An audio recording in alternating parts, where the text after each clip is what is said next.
Hello, everyone. This is Blake Weil, the East Coast Curator at Large for No Proscenium, and welcome to No Proscenium's Review Crew. This is episode number 32, and I will be your host. Joining me, we've got a great crew today, starting with... Hi, I'll start. I'm Patrick McLean. I'm the Chicago Curator with No Proscenium. Hi, this is Kathryn Yu, Executive Editor of No Proscenium.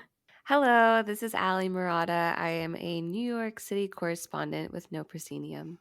We have got a really great show tonight, and it's great to have the three of you. Tonight, we are diving into two things that at first might not seem connected, but I think both of them have this kind of interesting bridge between them in that they both try to attempt to address a sense of the divine in an increasingly secular world. And telling us about the first of those, we have Kathryn and Allie on Bottom of the Ocean. Just a little bit of background for people. Bottom of the Ocean is the creation of Andrew Hopfner, the creator of Whisper Lodge and Houseworld previously. He was known for pioneering work with sensory experience and integrating ASMR into the immersive theater space.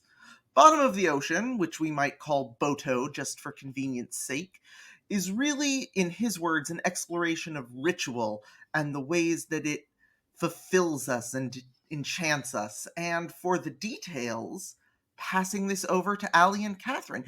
Can you tell me a little bit more about what Bottom of the Ocean, I guess more concretely, is? Yeah, absolutely. And definitely go with calling it Boto because you literally have to say it that way to get in, which I didn't realize because I said BOTO and they were like, what's the password? So you do need to call it Boto. Um, I think you definitely nailed the basics in that description. The piece is definitely centered on rituals and does incorporate that signature ASMR into the immersive experience. Um, this is the I don't know what number iteration it is, but it's open to the public now to buy tickets, and it's at this space in Bushwick, and basically it's a typical guided immersive experience. The audience member is directed on where to go, and you travel through various rooms, and the whole show is in a one-on-one style. Well, mostly depending on which ticket you book. I booked the solo experience, but you could do it with a partner as well. Um, and each room is a different experience, a different ritual. And then eventually, towards the end, you come together with everyone for one more ritual.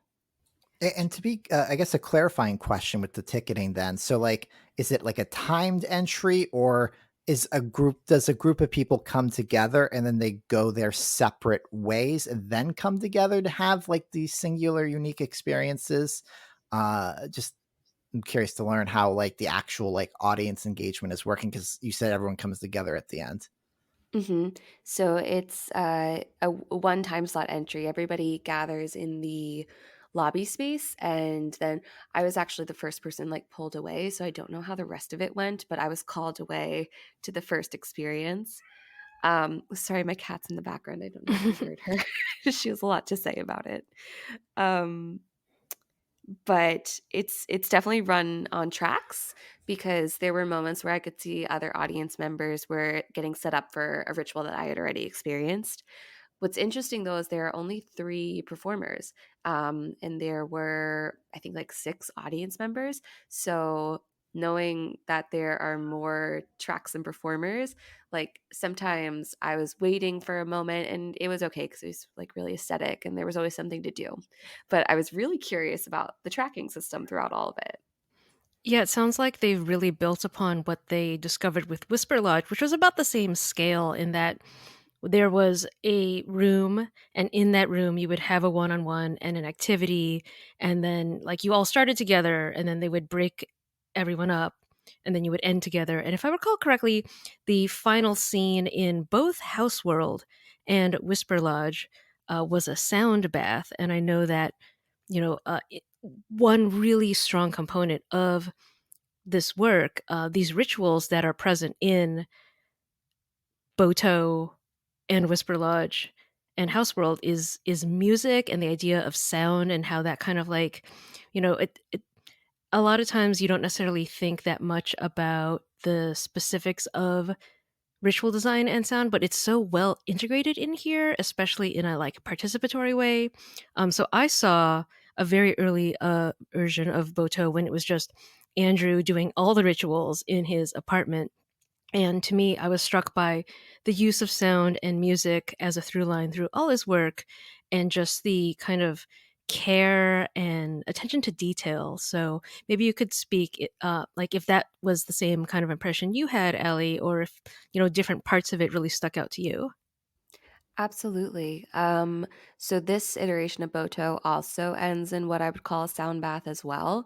So that's really nice to know that it's kind of like a bookend for this work. I also noticed the music. I thought it was really striking. That was actually one of the things I walked away with the most. I was like, "Oh, I want to listen to that again," but I don't. There's not really a way to unless I go see the show again. Right. It's really The attention, ephemeral. yeah, that's a great way to describe it. Um, Attention to detail was huge. The way that I was interacted with was so thoughtful, and I found that uh, so many little things I noticed afterwards when I was thinking about it that were so thoughtfully curated, and that was just really impressive to me. Maybe you could tell us a little bit more. And I know while avoiding spoilers, this might be a bit difficult, but I suppose what's the working definition of ritual here? Because I know ritual is one of those tricky words that can mean a lot of different things to a lot of different people. So, how would you phrase what ritual is in this context? What kinds of physical things or emotional exercises are you performing? I think the way you described it is actually really accurate. It's a lot of different things, and they mean something different for different people. There definitely is some internal work, some introspection in these rituals, which was something I was wildly unprepared for. Not Okay, in a that I bad feel way, but better just now. yeah, okay, good. It's just like, I haven't like, bared my soul to a stranger in an immersive show in a minute. So, You gotta Yeah, warm that those was muscles up. like I remember going through an exercise and it kind of culminated in Andrew asking me to tell him a secret I had never told anyone else. But part of the design was you could tell it to him, or I could tell it to this seashell he handed me. And I was like, Mhm. okay, I feel safer with the shell. I'm holding the shell. I'm going to whisper it into the shell. I give it back to him. He nods. And then we like move on to the next thing. And I was like, whoa, that was just a moment that really struck me because I was so unprepared for that Mhm. amount of vulnerability. But at the same time, like if I was going to confess a deep, dark secret, like it's probably like the safest place to do something like that, you know? Exactly. That ritual is still in the performance. It's adapted a little bit. It wasn't phrased to me as a deep dark secret. It was a moment that you hurt somebody and a moment you were hurt. So you're asked twice to tell, and you could tell it to the seashell or you could tell it to the performer. And I had the same experience. It was very like I don't know. I feel like that's the kind of moment that could be like a little woo woo and people don't take it too seriously, but it was really genuine and sincere and I was just touched by it. And I felt really connected to like the whole process and to the performer in that moment. So, it was really nice. Yeah, So I you think. just Oh, sort of sorry. I was just going to ask real quick, and maybe both of you could answer this. You raised a point that I've been really curious about with Boto, which is that it seems like to some extent it does have these elements that in a lot of other pieces people think of as perhaps a little bit woo woo, a little bit goop. oh, Um, yeah. I mean, if you've seen Yeah. pictures of some of the costumes, I'm sure if you're not already a fan of Andrew, you're just like, what the heck is that? Who wears that kind of thing? all Like sorts of A lot of the imagery on, and especially a lot of this description probably falls really flat on paper, simply because they're focused so much on that like tactile stuff and the music and sound that if you're just exposed to the visuals, you're like, okay, cool, glow in the dark tape, whatever. But yeah, it's one part of his work is just really difficult to articulate the sensation of kind of going through it. I mean, Whisper Lodge Mm-hmm. had this problem to a lesser extent, but I definitely see that as just kind of like an ongoing thing because it is so in the moment. So Mm-hmm.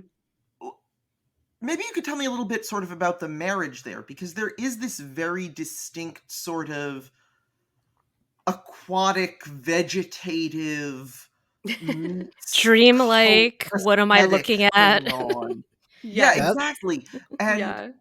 I almost feel like from everything you're telling me and from what I've heard from other people who have seen it, there's almost this slow process of being entranced and Mm-hmm. made to take what maybe in a different piece would be just sort of, one of these barked commands for introspection a little bit more seriously, because it is within this framework evoking, a religious or spiritually agnostic but still spiritual experience.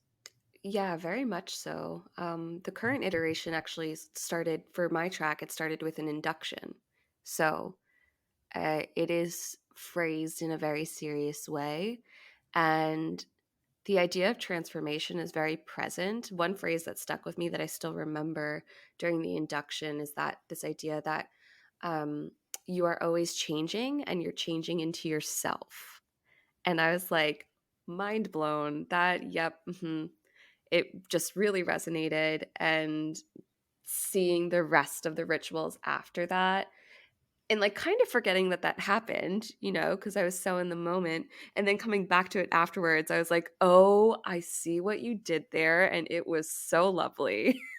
But I mean, the whole thing's not serious. I mean, from my personal experience going through it, and I don't know if this rings true for you, Allie, but there is joy. Like there are moments of levity and lightheartedness where you're just like, I can't stop smiling, and then like you are self aware that you are doing something that on the outside appears ridiculous, but you are also having a blast. And I don't know if that's what you felt, Allie.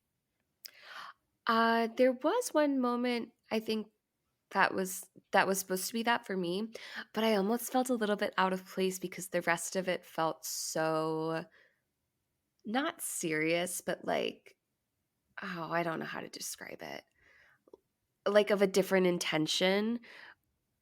And like, I shook that off and I dug into it, and it became that for me. But at first I was like, oh, this is different. And I had to kind of retrack my mind. Um there were, yeah, I would say it was some fleeting moments of just like big smile, like burst of joy. But it quickly reverted kind of back to that more subtle, like playfulness, nostalgia kind of vibe, to then slowly morph back into this like ritualistic, intentional space.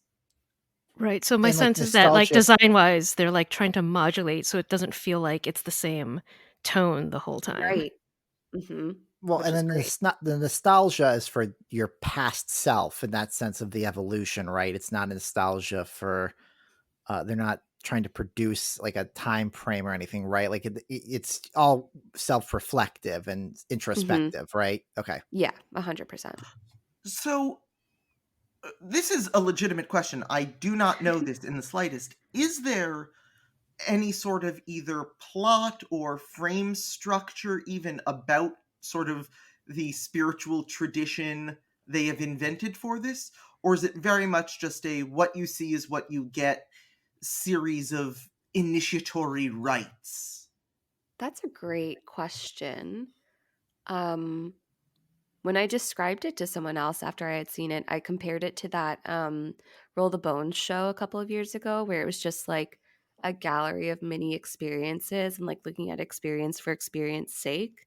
So I'm inclined to say I didn't find a plot other than your own self-transformation.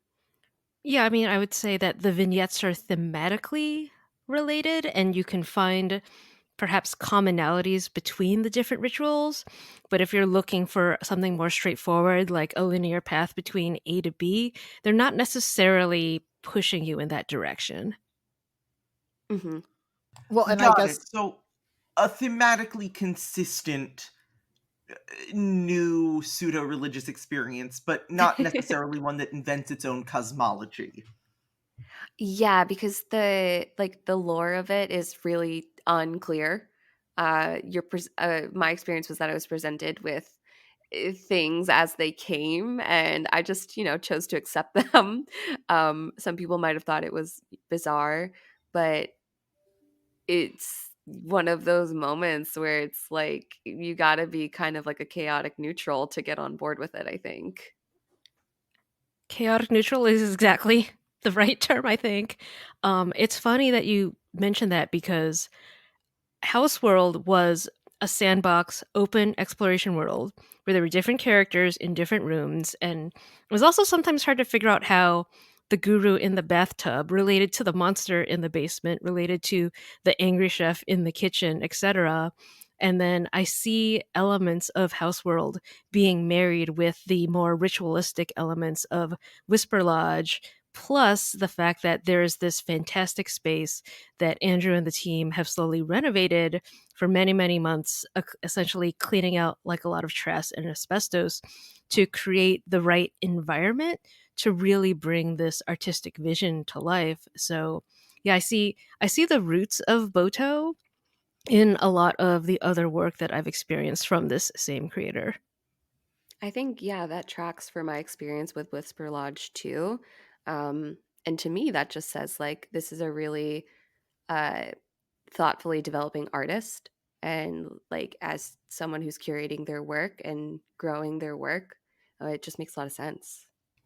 That is great. I am incredibly jealous of both of you, but especially you, Kathryn, because you got to see this from the beginning and you get to see the growth and change here. And no going back in time and seeing the beta version, but I'm taking a lot of comfort in the fact that hopefully I can make the trip up to New York myself soon to journey to the bottom of the ocean.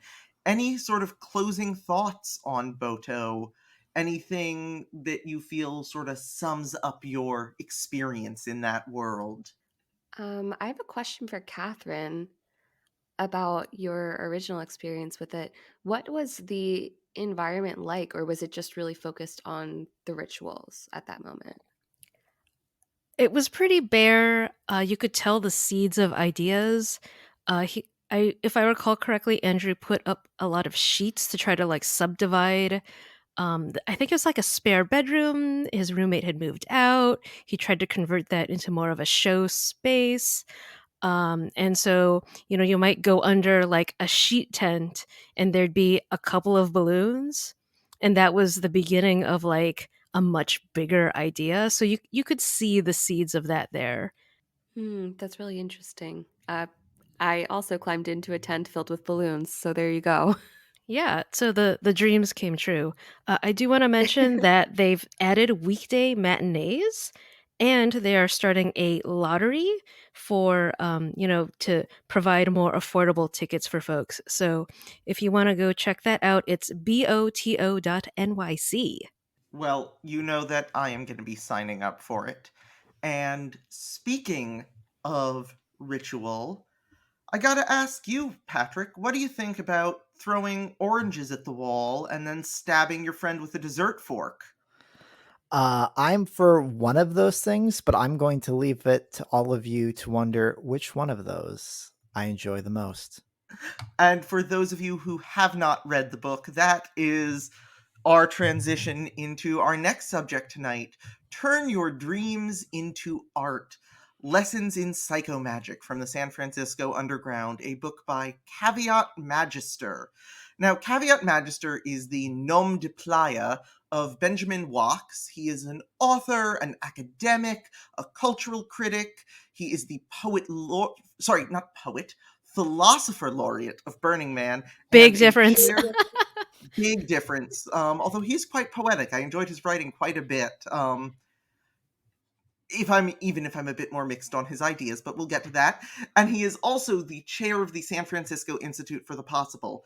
And his new book is an exploration of psychomagic, which is a very complex, very esoteric subject, but can basically be simplified to some extent to a way of applying Jungian psychology to try to create narratively fulfilling experiences that feel personal when maybe you don't necessarily know all too much about your audience. And both me and Patrick dug into that this week. So, Patrick, I'm going to let you open this one up. Tell us Yes. a little bit about the book. Yeah, so I mean, I think to help also make this conversation a little more digestible, is the book is actually framed in 3 different parts. And there's essentially section 1, who we are and what we're looking for. Section 2, how we do it. And then section 3, psychomagic and society. And I think that's kind of helpful because the first part is essentially a high level kind of personalized accounting of the history of the San Francisco underground art scene, in regards to like how it kind of started, and to Blake, to your point, in regards to what the kind of goal was. And I think this personally for me was the strongest section of the book. This was the part that I kind of dug the most and found the most captivating because of 2 reasons. The first being what you talked about, of this exploration into the softer sciences, for a really bad encompassing term, of looking to be like, art is something magical, like this kind of spiritual element that can be tapped into and opened if the right circumstances can occur, whether those are purely kind of coincidental about how life comes together, or if they can be manufactured and designed to instigate that to occur. Because having gone to an arts program, I feel like a lot of the time, especially for me for writing, they begin very clinically. A lot of conversations I think about creating art, and if anyone has a different perspective, please interrupt me. But like, it's a lot of starting off of going like, A wants something from B. And then it's like, okay, well now A wants something from B, but B won't give it. And it's a lot of very kind of technical. It's creating a way to work through being creative, like a step-by-step process. Like, we see these books when you go to the writing section, and it's like how to write a novel, how to write a play, whatever. And they get very kind of technical in that sense. And I feel in regards to this, I really dug at getting into taking away from the technique of it all, but focusing on like kind of just more of the kind of magical, spiritual, emotional sense that's needed to make art. I definitely agree with you there, and I definitely agree that it was the strongest part of the book for me. I really like the ways that it really fulfilled sort of the promise of the title in its own way, in that it was sort of about applying these theatrical techniques that were born in this underground art scene to your day-to-day life. There's this idea it keeps coming back to that I really loved, of blending metaphor and literal interpretation when it comes to magic.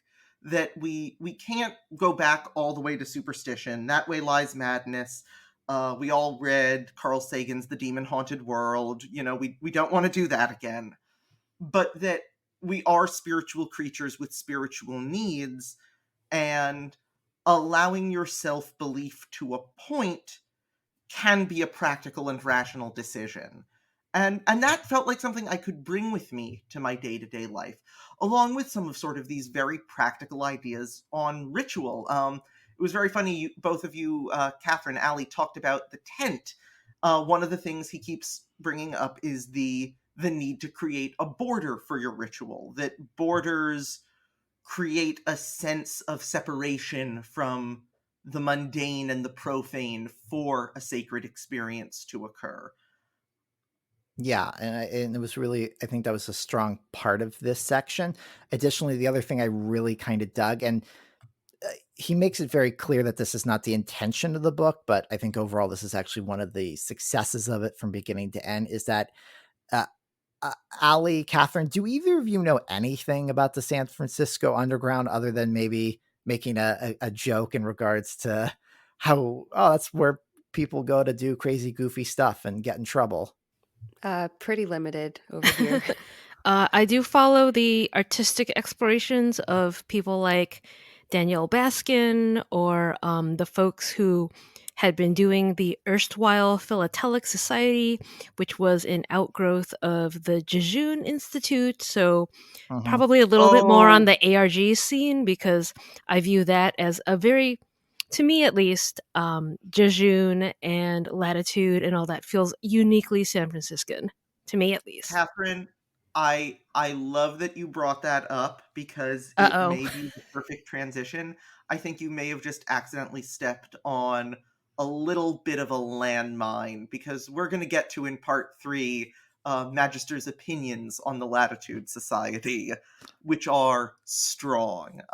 Yeah, and before we get into that, I just will say in that sense, like I knew I was with you, Allie. I know nothing. I guess I do know it now because I've read the book, but but like it was really engaging to learn that history and to be introduced to players and ideas that we've kind of heard about, engaged like that, to just really have it be documented for historical purposes. I thought was a really a big boon to this book, and I always love learning new things, so I really appreciated that in part 1 as well.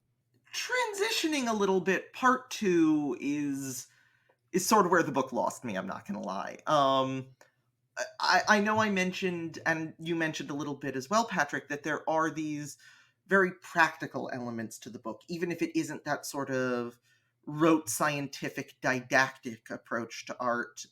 It has practical advice.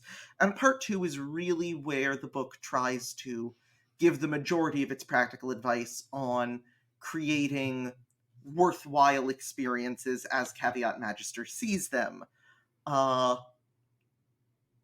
on the one hand, he comes up with some advice that I think is good to an extent. He talks a lot about how it's good to try to keep your experiences as grounded in nonfiction as possible. The less people have to pretend to do something and the more they can actually do it, the more engaged they're going to feel, the less of a barrier suspension of disbelief is going to provide. Yeah, and additionally with that, like providing them in those moments in their real lives, like dangerous choices in the sense of like really pushing that into them and being like, in regards to, this is a perfect thing with Kathryn was talking about, and with Allie, where they talked about the seashell and how dramatically different that question changed between the productions, but nevertheless trying to ensure that there's a moment of decision where people maybe have to act against their best interest, or maybe instead of like being like, oh, this is the day I'm gonna quit my job and change my life around, and then we never do, creating those moments that guarantee that question will come up, but then also hopefully elevate that person out of their rut into a version of themselves, or discovering something about themselves. And there's some practical examples and kind of direction there too. But Wow, that sounds really similar to Ida Benedetto's work, Patterns of Transformation and Risk. I believe that was her master's thesis, where she studied people who went on wilderness trips and studied funerals and studied sex parties to try to like bring this framework forward in terms of why risk is required for transformation and kind of what the conditions are necessary in order to create it. So it seems like a very similar vibe here. there's definitely a similar vibe, and Risk I can appreciate.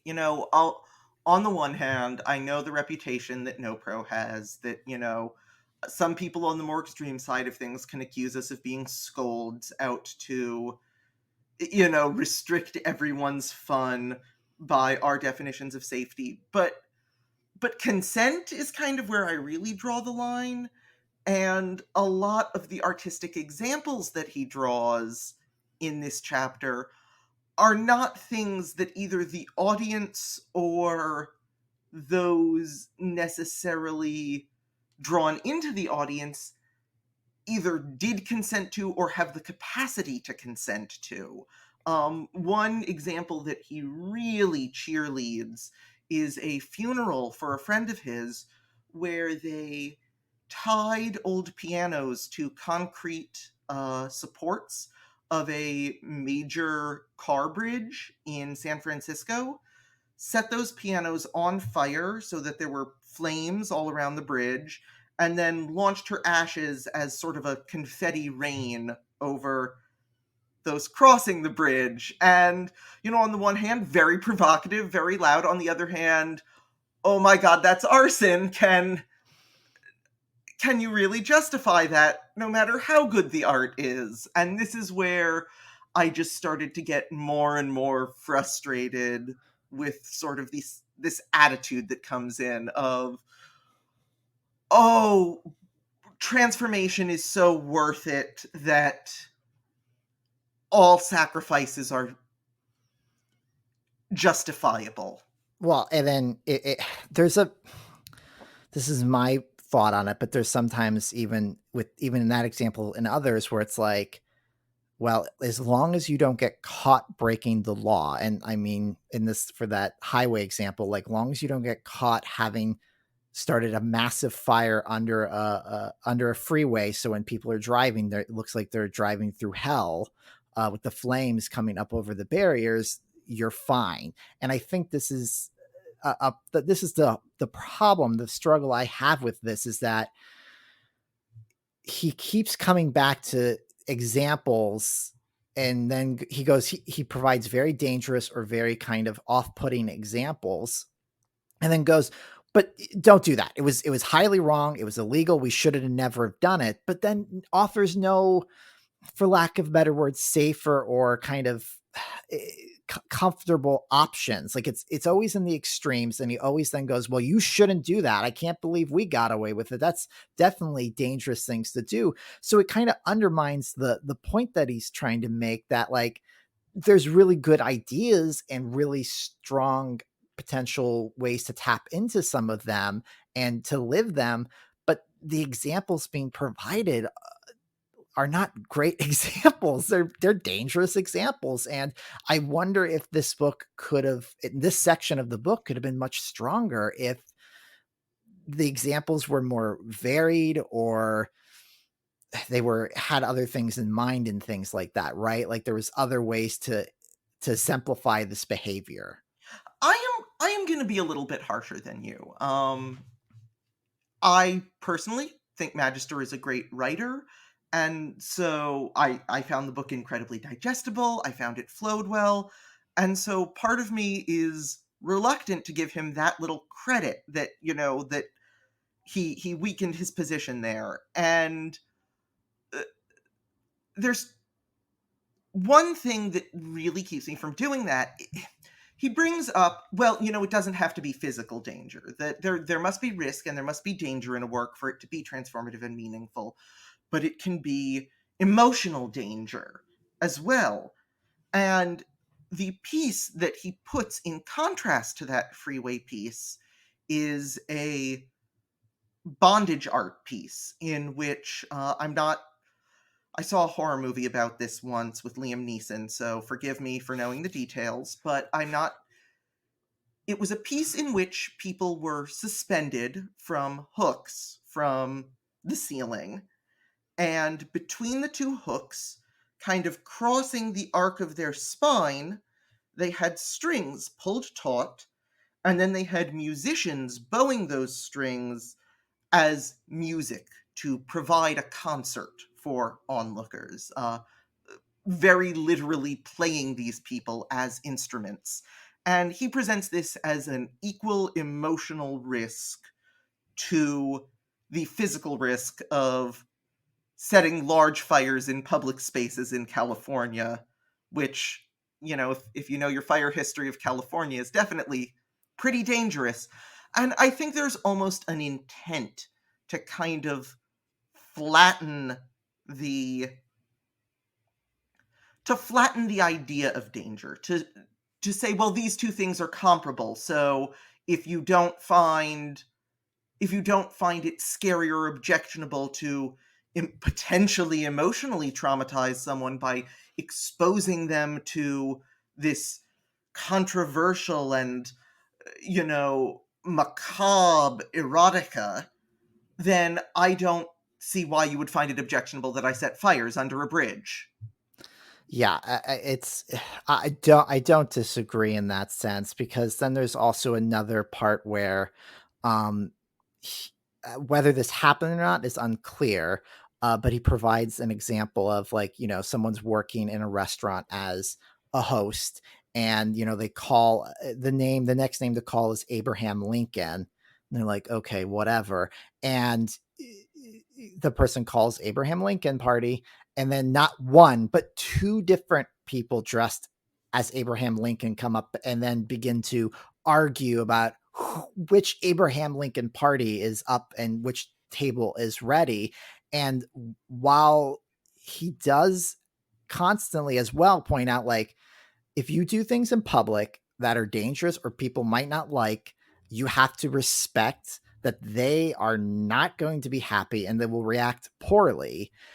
Ultimately, like, that example of with the Abraham Lincolns, I'm like, how is this different from what the Impractical Jokers or some people like that do on hidden camera shows?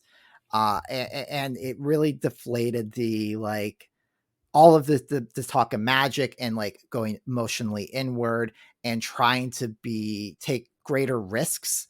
I think, because I think risk would have been a better word choice than dangerous. Because I agree with you, Blake, that dangerous is poorly used, or is used too often to describe too many things in this book. And it really causes some problems where I think you clearly reacted, and rightfully so, to be like, these are all unacceptable, where I think we could have maybe taken an extra second to articulate some of these arguments and details and things like that.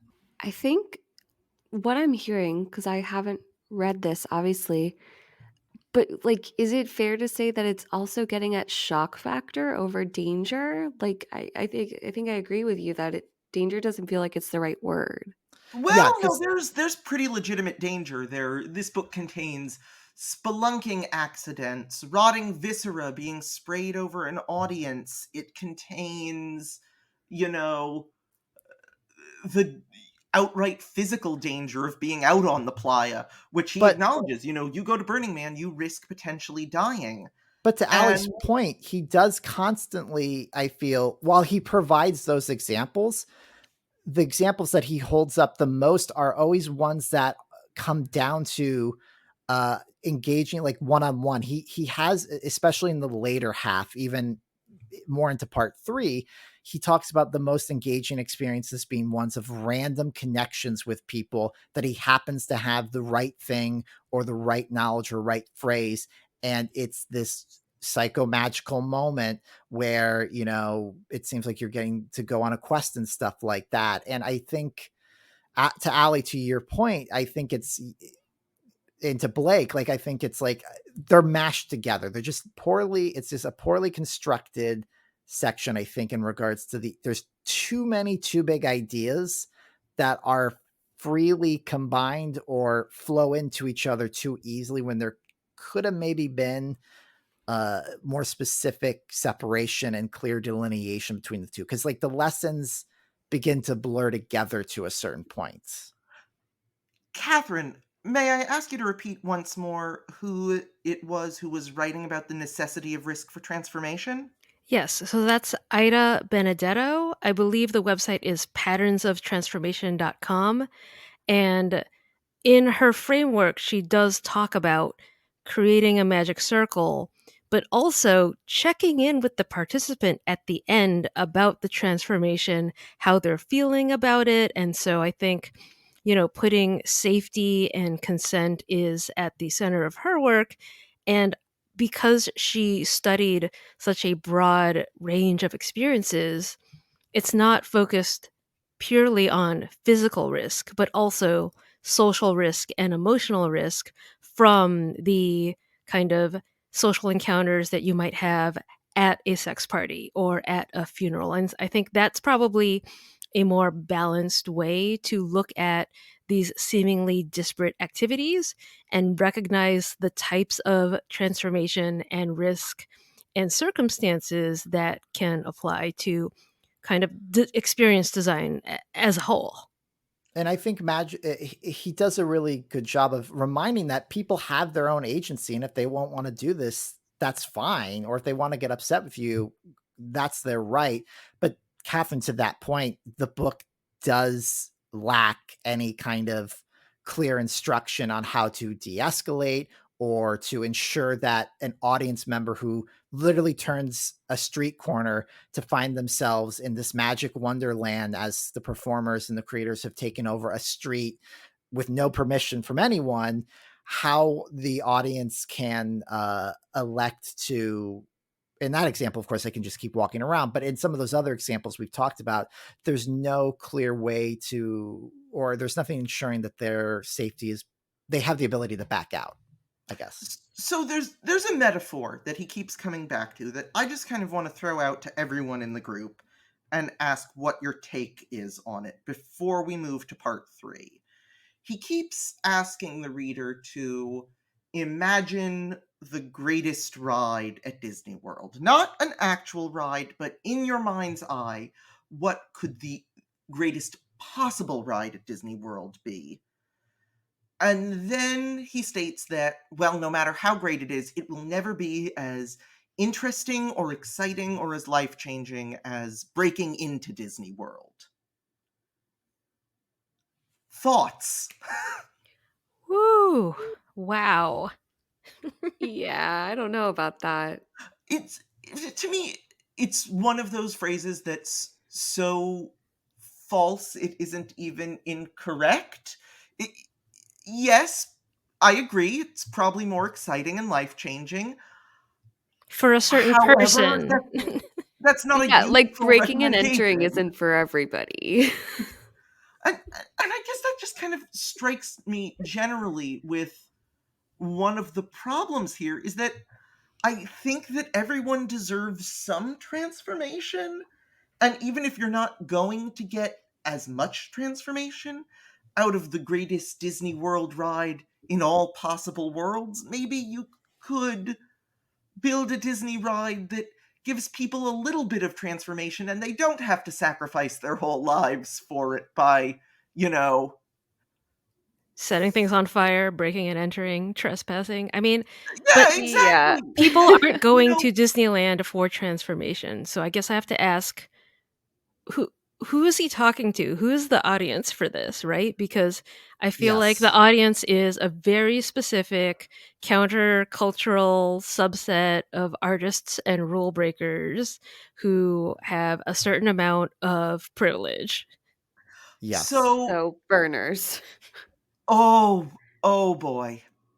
So that's where we kind of find a really neat segue into part 3, which he opens with a glowing description of how much he adored the Jejune Institute and how much he absolutely detested the Latitude Society, to the point where using that not entirely literal, not entirely metaphorical framework he set up earlier, he describes them as an evil cabal of art priests dedicated to colonizing the minds of humanity. Do we want to take a second to first also explain the two? I suppose that might be helpful for a few people out there. That probably would be helpful for those of you not in the know. The Jejune Institute was a really groundbreaking ARG in which people could just sort of stumble across a war between a strange but enchanting and whimsical, but maybe evil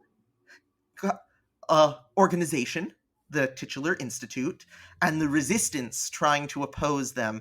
And this would lead people to real office buildings and finding bizarre pirate radio stations and treasure hunts. The Latitude Society was a later attempt to create a more scalable, more sustainable version of that that ended up, through its framework of setting up a secret society, it ran into a lot of recruitment issues and funding fell apart, and it is one of those sadly missed things. A lot of people who weren't in San Francisco while it was running kick themselves for not being able to participate in.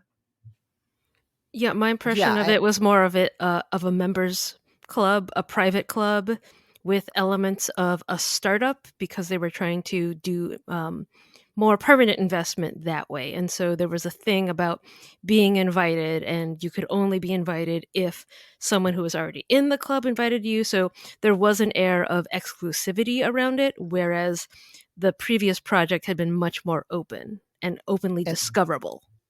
and the Latitude Society also was big on spectacle in the Aristotle sense of buildings were technological, had a lot of lights and sounds, and were very staged environments within buildings and things like that, which creates a high overhead to manage all of that, which was another component, because they needed members to join so they could pay for all of it. So I guess this is all in service of articulating the complaints of part 3. And part 3, which was titled, I believe, what was it titled again? Psychomagic in Society? Yes, Psychomagic and Society. It could alternately be titled Gripes. Part 3 is his gripes section. And on the one hand, it's legitimately kind of fascinating. It's the section that frustrated me the most, even if it wasn't the section that made me the most angry, because he is describing fairly authentically some of the frustration of homogeneity emerging within participatory arts. And if I say the words immersive Van Gogh, I bet so many of our listeners are going to shudder just thinking about sort of the plague of copycats and lazy cash grabs that have kind of become synonymous for a lot of lay people with an art form that we are very invested in. But then I get very frustrated because he takes that a step further, and he says that all, narrative-driven, fiction-driven, or for-profit, seemingly, immersive art is just a watering down of this near-religious art form that was pioneered in San Francisco, and now it's dead and it's never coming back. Right. And he's taking just a credit very for it. Melodramatic section. Right. Like, it's both like going, the end is here, we're over, but nothing that comes after us was possible without us. Immersive theater, even in the broadest sense, like even what Allie and Kathryn Yu saw, that is only possible because of the San Francisco Underground. And so it's like, okay, well, we're over and done, but you owe it all to us. So it created kind of a very frustrating thing. And I don't know, Blake, I'm not sure if you have many other thoughts in this section other than that, and just in a very high level. The New York art scene would like a word. Well, he mentions the New York art scene. I was gonna say. Talk about what was that bar in the water tower that everyone loved? Also co-created by the Heron, the Night Heron. Also co-created by Ida Benedetto, and with a very specific design philosophy, in that once you went, you could never go back, but you could gift it to someone else. Like, core to her approach to experience design is gifting it, making sure that the thing that you treasure can be shared to someone, which is why she published a lot of her research, is because she wanted to empower others to make transformational experiences. It's so funny you say that, because Magister spends so much of the third part of this book talking about the good reason that so many of these societies are secret and so much of this art is inaccessible is to protect it from the forces that would destroy it. And there is almost a selfishness of spirit in this section that really gets to me and really just kind of ticks me off. And I guess the one other big picture thing in this section that is just sort of where, I was teetering between part 1 and part 2. This was going to be the tiebreaker, and the book ultimately lost me, is this idea of scalability. The book presents changing someone's life as the ultimate good you can do, as this really virtuous act to aspire to. But he repeats over and over how unconcerned with scalability he is, and how the reason for the artistic failures of the Latitude Society, which, remember, are an evil cabal of priests in his definition here, is their attempts at scale brought on by respectability politics and capitalism and vanity. You're going to be doing something great for your friends by creating fun, small moments of ritual for them.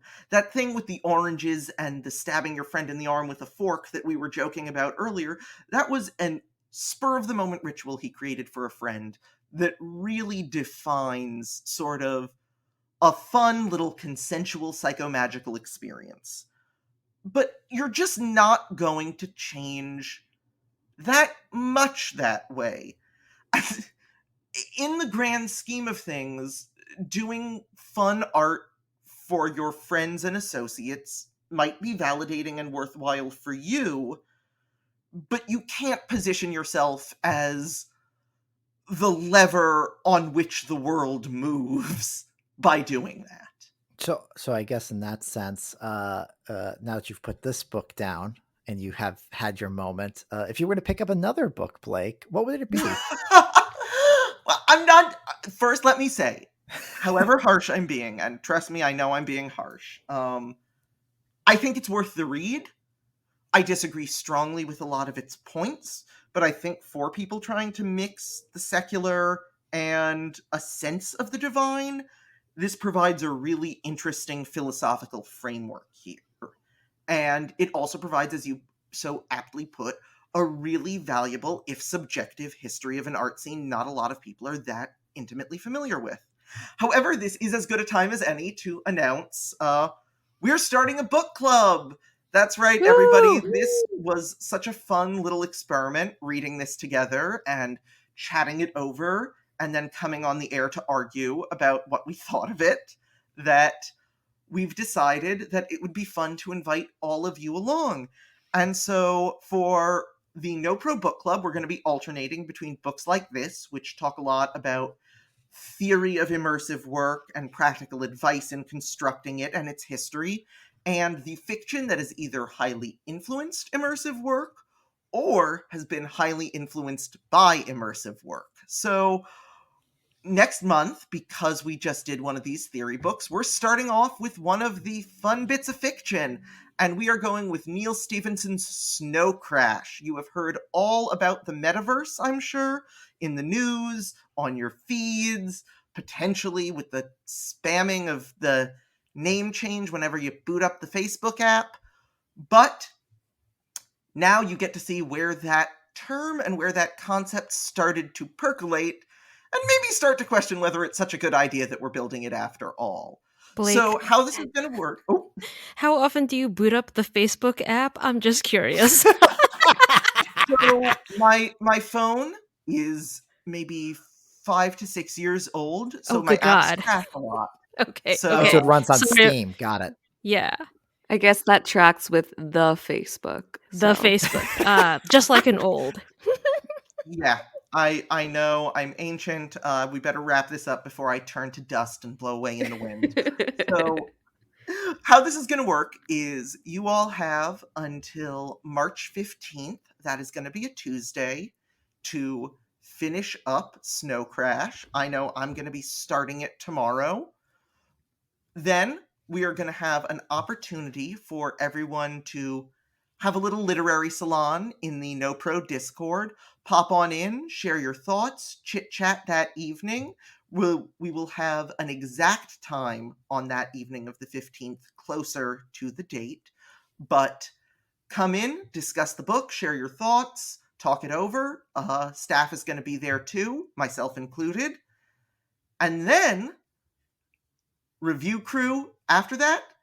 If we like your take, it might make it on the air, with credit to you, of course. So we would love to have you along for this adventure. Looking forward to talking it over with you. And hey, if you end up also reading Turn Your Life into Art, feel free to shoot us a buzz as well. We'd love to hear your thoughts. Yes, and thank you so much, Blake, for hosting, and we really appreciate it. It made my life easier because I was going to be the one who had to do otherwise. And I just wanted to take a quick second to say No Proscenium is a labor of love. Everyone on staff who you heard on the podcast and the people who write articles and review shows are all volunteers. You can support this work by donating to the No Proscenium Patreon. Even $1, $2, or $5, that such a small amount makes a big difference to us. And if you're enjoying Review Crew or the No Proscenium podcast, you can also support us by leaving a 5-star review on Apple Podcasts, Spotify, or wherever you listen to your podcasts. Thanks so much. Once again, it has been such a pleasure to have you guys chatting over immersive theater with me tonight. And it's been such a pleasure having all you out in the audience listening. So, signing off, this is Blake. This is Patrick. This is Kathryn. And this is Allie. Have a nice night, everyone.